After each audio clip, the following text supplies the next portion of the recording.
Hello friends, let's start with another topic that is stages of development.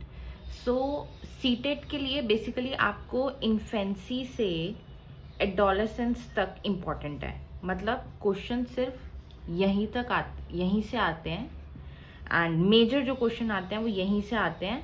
But आपको उसके पहले का भी पता होना चाहिए, थोड़ा सा उसके बाद का भी पता होना चाहिए, लाइक एडल्टहुड का थोड़ा थोड़ा आपको सब चीज़ का आइडिया होना चाहिए. इन केस क्वेश्चन आ जाता है तो आप उसे कर पाएँ.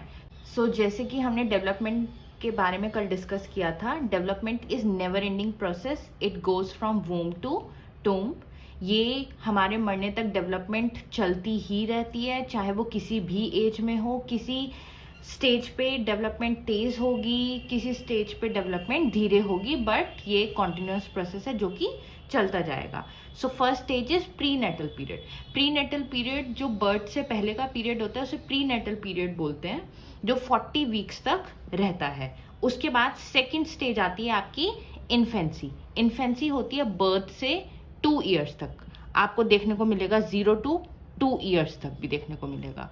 इन्फेंसी के बारे में ये किस तरह की स्टेज होती है, यहाँ पे बच्चा आपके पास ये क्वेश्चन आ सकता है कि सेंस बेस्ड एक्टिविटीज कौन सी स्टेज में कंडक्ट होती है, डेवलपमेंट की कौन सी स्टेज में कंडक्ट होती है. तो आप बताएंगे इन्फेंसी में सेंस बेस्ड एक्टिविटीज कंडक्ट होती हैं. बच्चा अपने सेंसेस को ज्यादा यूज करता है, वो कुछ नहीं बोल सकता है, वो फील भी ज्यादा करता है. कुछ अपनी आईज से कुछ देखेगा, कुछ सुनेगा तो हंसेगा, रोएगा. वो अपने सेंसेस को ज्यादा यूज करता है. According to Erik Erikson theory, Erik Erikson ने भी ये बोला है, the infant depends on the parents. Depend किस पे करता है इन्फेंट? अपने पेरेंट्स पे करता है. Growth is seen as increase in size, shape and weight. बच्चे की ग्रोथ, इन्फेंसी में ग्रोथ किस तरह से देखी जा सकती है? जब उसकी साइज में इंक्रीज होता है, उसकी बॉडी शेप में इंक्रीज होता है, उसका वेट धीरे धीरे इंक्रीज होता है. सो ये थी infancy stage. Now third stage of development is early childhood. Childhood को 2 पार्ट्स में डिवाइड किया गया है, early childhood and later childhood. Early childhood 2 से 6 ईयर्स तक होती है. अर्ली चाइल्डहुड को बहुत सारे नाम से बुलाया जाता है एंड सबसे कॉमन है उसमें play age, pre gang age, preschool age. Early childhood एक ऐसी स्टेज है जो इम्पॉर्टेंट होती है सबसे ज़्यादा लैंग्वेज डेवलपमेंट के पॉइंट ऑफ व्यू से. यहाँ पे बच्चे की ये बहुत सेंसिटिव पीरियड होता है जब बच्चे की लैंग्वेज डेवलप होती है, जब वो नए नए वर्ड सीखता है, किस तरह से वो बात करता है, कौन सी लैंग्वेज में वो ज़्यादा बात करता है. Early childhood is the time of ट्रेमेंडस growth across all areas of development. इस वाली स्टेज पे सारे एरियाज ऑफ डेवलपमेंट में सबसे ज़्यादा ग्रोथ होती है, whether it is social development, emotional development, anything. And child likes to work independently. अभी हमने पढ़ा था इन्फेंसी में जो चाइल्ड होता है वो फुली डिपेंडेंट होता है ऑन हिज और हर मदर. वो अपनी मदर पे सबसे ज़्यादा डिपेंडेंट होता है. बट इस वाली स्टेज में चाइल्ड कैसे काम करना पसंद करता है? इंडिपेंडेंटली. वो अपने काम खुद करना चाहता है. नेक्स्ट, अर्ली चाइल्डहुड के खत्म होते होते by the age of 6 most children demonstrate the fine motor skills. हमने कल भी पढ़ा था फाइन मोटर स्किल्स क्या होती हैं, जिनमें आपको स्मॉल मसल्स की हेल्प लेते हैं आप, उनकी मदद से आप अपना काम करते हैं. जैसे कि राइटिंग, बचपन में बच्चों की राइटिंग वो कितना भी कोशिश कर लें वो बड़े बड़े लेटर्स लिखते हैं, प्रिसाइज लेटर्स, छोटे छोटे सुंदर राइटिंग में वो नहीं लिख सकते हैं. सो बाय द एज ऑफ 6 मतलब 6 की एज तक, मतलब 6 एज तक टिल 6 वो अच्छे से अब लिखना भी सीख जाते हैं. कुछ बच्चे अच्छे से ड्राइंग भी करना चाहते हैं, बहुत अच्छे से करने लगते हैं. Next, a child learn to identify members of family and gets involve in his surroundings. अब धीरे धीरे पहले बच्चा सिर्फ अपने मम्मी पापा को ही अपने सराउंडिंग्स में ज़्यादातर देखना चाहता है, फिर वो धीरे धीरे बाकी फैमिली मेंबर्स के साथ भी इंटरेक्ट करने लगता है, वो अपने दोस्त बनाने लगता है, वो धीरे धीरे सबके साथ इंटरेक्ट करने लगता है और अपने सराउंडिंग्स के बारे में जानने भी लगता है. Next stage is letter childhood. Letter childhood कब से कब तक होती है? 7 to 11 तक होती है. लेटर चाइल्डहुड के भी बहुत सारे नाम हैं और ये नाम हम इसलिए देते हैं क्योंकि बच्चे ज़्यादातर यहाँ पे इस तरह की एक्टिविटीज़ में पार्ट लेते हैं, इस तरह की एक्टिविटीज कंडक्ट करते हैं। जैसे कि लेटर चाइल्डहुड को हम गैंग एज के नाम से भी जानते हैं। गैंग एज बच्चे यहाँ पे ग्रुप फॉर्म करते हैं, अपने पसंद के फ्रेंड्स के साथ अपना मिलके गैंग बनाते हैं, हमें इसके साथ खेलना है, हमें इसके साथ नहीं खेलना है। इस लेटर चाइल्डहुड की स्टेज को हम स्कूल एज भी बोलते हैं, एलिमेंट्री स्कूल एज भी बोलते हैं। ट्रबल सम एज, बच्चे यहाँ पर परेशान भी करते हैं काफी। Child becomes more creative at this age. पहले बच्चे ने अर्ली चाइल्डहुड में प्रिसाइज वे में लिखना सीखा था, थोड़ा ड्राइंग करना सीखा था, बट चाइल्ड अब और ज़्यादा जैसे जैसे उसको नॉलेज होती जाती है वो इस एज में आकर और ज़्यादा क्रिएटिव होता जाता है। Child refines his skills acquired during the early childhood period.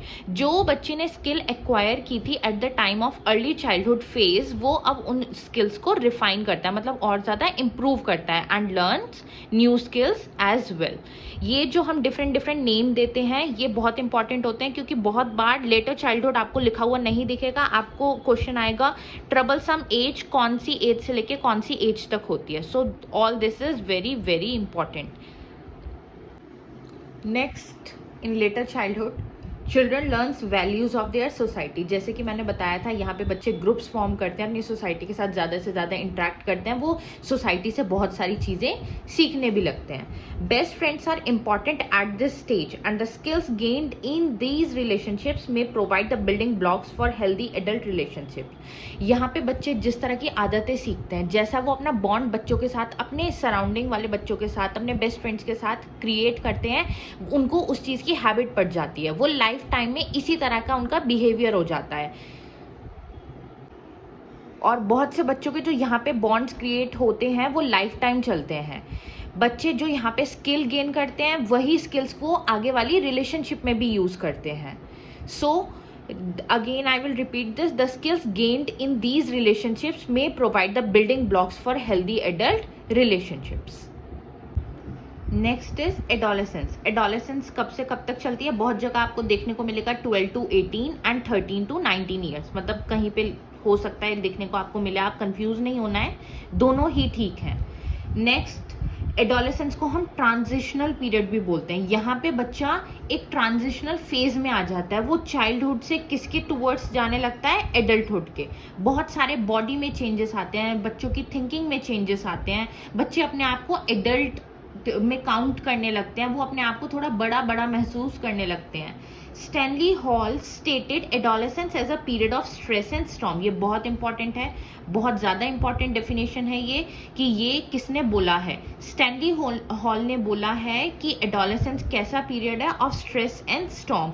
बच्चे यहाँ पे समझ नहीं पाते उनके साथ क्या चल रहा है, उनके बॉडी के चेंजेस नहीं समझ पाते हैं, उनको बहुत ज़्यादा मूड स्विंग्स होते हैं, उनको हर तरह से टेंशन होती है। वो चाहते हैं वो एक सेंटर ऑफ अट्रैक्शन बनकर रहें, वो चाहते हैं सब कुछ, जैसे कि सपोज वो कहीं बाहर जा रहे हैं तो सब लोग उन्हें ही देख रहे हैं, वही सेंटर ऑफ अट्रैक्शन है। और वो दे रीच सेक्सुअल मैच्योरिटी। आपको पता है जब एडोलेसेंस में कोई भी बच्चा एंटर करता है तो इस फेज में उसकी बॉडी सेक्सुअली मैच्योर हो जाती है, वो अपनी एक आइडेंटिटी फॉर्म करना चाहता है। इस फेज में वो अपने आप से सबसे लड़ने लगता है कि उसकी आइडेंटिटी क्या है, वो कौन सा रोल प्ले करना चाहता है। Next, they explore different ideas and values. यहाँ पे वो बहुत सारे सोसाइटी के कस्टम्स को अपोज करते हैं, उनको लगता है नहीं उनके साथ ये रिस्ट्रिक्शंस हैं, उनके साथ ये गलत हो रहा है, उनके साथ ये ठीक हो रहा है। Next is adulthood. बट जैसे कि मैंने आपको बताया था, from the point of CTET, KV, DSSB, ज्यादातर क्वेश्चन जो होते हैं 90% क्वेश्चन इन्फेंसी से एडोलेसेंस तक पूछे जाते हैं। बट फिर भी फॉर योर नॉलेज आपको इतना पता होना चाहिए एडल्टहुड कौन सी एज से कौन सी एज तक होती है एंड ये कितने पार्ट्स में डिवाइडेड है। Adulthood 18 to 65 plus years, like 65 से ऊपर जितना भी इंसान जी रहा है वो तब तक उसका एडल्टहुड का फेज चलता है। Adulthood is divided in 4 basically stage. Early adulthood जो कि 18 से 20 to 25 ईयर्स तक रहती है, यंग एडल्टहुड जो 25 to 40 ईयर्स तक रहता है, मैच्योर एडल्टहुड जो 40 से 65 ईयर्स तक रहता है, एंड नेक्स्ट एजिंग एडल्टहुड जो 65 प्लस ईयर्स के बाद रहता है। सो मैंने आपको जितने भी स्टेजेस ऑफ डेवलपमेंट थी उनके इंपॉर्टेंट पॉइंटर्स बता दिए हैं एंड 99% क्वेश्चन इसी में से आते हैं। सो प्लीज़ आप अपने नोट्स बना लें, इनसे देख देख के और इनको अच्छे से याद रखें। इसमें ज़्यादातर ये कन्फ्यूज़न क्रिएट हो जाती है, जैसे कि प्री गैंग एज कौन सी है, एलिमेंट्री स्कूल एज कौन सी है, तो उसको आप अच्छे से लर्न कर लें। बाकी जब हम कुछ क्वेश्चन सॉल्व करेंगे तो आपको पता चल जाएगा। Principles of development, our next topic is principles of development. Development के क्या क्या प्रिंसिपल्स होते हैं, डेवलपमेंट किस वे में कैसे प्रोसीड करती है, कैसे हमारी बॉडी डेवलप होती है। Okay, this is one of the most important topic. First principle is principle of continuity. Development, as we all know that development is a continuous process. ये हम स्टार्टिंग से पढ़ रहे हैं कि डेवलपमेंट एक continuous process है, वो never ending process है, वो बर्थ से पहले शुरू हो जाता है और इंसान की डेथ तक चलता है। Development is a continuous process, it goes from womb to tomb, it is a gradual process. वो खुद ही अपना स्टार्ट हो जाता है, उसको स्टार्ट करने के लिए हमें कुछ करना नहीं होता, it is a natural process. So next principle is principle of proceeding from general to specific. General word का मीनिंग क्या होता है? सपोज अगर मैं एक एग्जाम्पल लेती हूँ, एनिमल एक जनरल कैटेगरी है। अब मुझे ये तो नहीं पता है कि हम किस एनिमल के बारे में बात कर रहे हैं, और अगर मैं इसमें बोलूँ dog, so I am going from general to specific. पहले एक कैटेगरी, देन उसमें स्पेसिफिक, मैं किस चीज़ के बारे में बात कर रही हूँ वो। इसी तरह से डेवलपमेंट में भी होता है। डेवलपमेंट किस तरह से जाती है? जनरल टू स्पेसिफिक जाती है। जैसे कि gross to fine motor skills, पहले भी मैंने आपको कल भी बताया था कि हमारे जो लिम्ब्स होते हैं हम उनको कैसे पहले उनको यूज़ करना स्टार्ट करते हैं। आप पहले अपना ओवरऑल हैंड यूज़ करते हैं, पूरा आर्म यूज़ करते हैं, है ना, फिर आप हैंड की मूवमेंट स्टार्ट करते हैं, देन आप अपनी फिंगर्स की मूवमेंट स्टार्ट करते हैं। ओके, तो आपकी बॉडी भी कैसे जाती है? Gross to fine. पहले बड़ी मसल्स आप यूज़ करते हैं, देन उसके बाद आप अपनी स्पेसिफिक छोटी मसल्स यूज़ करना स्टार्ट करते हैं। अगर हम फिर से एक बच्चे का एग्जांपल लें, तो बच्चा एक टॉय से पूरा हाथों से उसके साथ खेलता है, अपनी फिंगर वो लिख नहीं पाता है बचपन में, पर वो लिखना अपनी छोटी मसल फिंगर्स का कब यूज़ कर पाता है? जब वो थोड़ा सा बड़ा हो जाता है। So development goes from whole to parts. पहले आपकी वो अपनी पूरी बॉडी हिलाता है जब भी उसे कुछ भी रिएक्ट करना होता है, देन वो धीरे धीरे अपने पार्ट्स मूव करना स्टार्ट करता है, जैसे कि फिर वो अपने हाथों से मना करता है। In the beginning a child uses his और her whole body to express its emotion. वो अपने इमोशंस को यूज़ करने के लिए अपनी पूरी बॉडी का यूज़ करता है, पर बाद में वो पर्टिकुलरली अपने हैंड से मना करेगा, या फिर अगर उसे किसी चीज़ को किक करना है, जैसे कोई बच्चा रोता है, वो अपनी पूरी बॉडी हिला हिला के रोता है, लाइक वो अपने हाथ हिलाएगा, पैर हिलाएगा, पर बाद में वो किस तरह से सिर्फ अपने उसी बॉडी पार्ट का इस्तेमाल करता है जो उस टाइम पे नेसेसरी होता है। Next principle is principle of predictability. It can be predicted in the very childhood only how development of child will take place. बचपन में ही बच्चों का काफ़ी हद तक पता लग जाता है कि उनकी डेवलपमेंट कैसी होगी, उनकी हाइट किस तरह की रहेगी, किस तरह की उनकी बॉडी डेवलप होगी, उसका माइंड शार्प होगा, मतलब काफ़ी हद तक, नॉट 100% एक्यूरेट, बट काफ़ी हद तक उसको प्रिडिक्ट किया जा सकता है। Next, principle of individual differences. Development do not occur at the same speed or way in every individual. किसी भी दो लोगों में, कोई भी दो लोगों में डेवलपमेंट सेम स्पीड पर कभी नहीं हो सकती। किसी की बॉडी में डेवलपमेंट स्लो होती है, किसी की तेज़ होती है, किसी की जल्दी हाइट बढ़ जाती है, किसी की थोड़ा लेट बढ़ती है। सो सब में इंडिविजुअल डिफरेंसेस होते हैं। Now next principle is principle of direction. Principle of direction के अंदर दो तरह से डेवलपमेंट होती है। First is cephalocaudal, next is proximodistal. Cephalocaudal is इस तरह की development goes from head to toe. पहले बच्चे का सर संभालना वो सीखता है, देन वो अपने पैरों पे खड़ा होता है, पहले वो बैठता है ना। So this type of development goes from head to toe. Next proximodistal goes from centre to peripheries, मतलब ये पहले सेंटर से बाहर तक जाती है। फॉर एग्जाम्पल, बच्चे का पहले हार्ट डेवलप होता है, देन उसकी बाकी की बॉडी डेवलप होना स्टार्ट होती है। Next is principle of integration. Development should be coordinated, should occur in all ways. Development ये नहीं है कि एक ही डेवलपमेंट हो जाएगी, लाइक बच्चे की सिर्फ फिजिकल डेवलपमेंट हो जाएगी तो बाकी तरह की डेवलपमेंट की हमें ज़रूरत है ही नहीं। सोशल डेवलपमेंट भी ज़रूरी है, मॉरल डेवलपमेंट भी ज़रूरी है, इमोशनल डेवलपमेंट भी ज़रूरी है, तो सारी डेवलपमेंट साथ में होनी चाहिए। Next is principle of inter relation. जैसे कि cognitive development, physical development, social development, ये सब इंटरकनेक्टेड है। ये एक तरह से इंटर रिलेटेड है। अगर बच्चे की एक डेवलपमेंट अच्छी होगी तो ऑटोमेटिकली उसकी दूसरी डेवलपमेंट भी अच्छी हो जाएगी। सपोज हम एग्जांपल लें, अगर बच्चे की फिजिकल डेवलपमेंट अच्छी है तो उसकी सोशल डेवलपमेंट भी अच्छी होगी। बच्चे में कॉन्फिडेंस होगा, वो लोगों से बात कर पाएगा, वो इंटरेक्ट कर पाएगा। बट अगर बच्चे की फिजिकल डेवलपमेंट या कॉग्निटिव डेवलपमेंट कोई भी अगर अच्छी नहीं है तो बच्चे उसका मजाक उड़ा सकते हैं, जिस वजह से वो अपने आप को इंफीरियर फील करेगा बाकी सबके सामने। Next principle is principle of maturation and learning. Maturation is highly related to heredity and unfolded by development.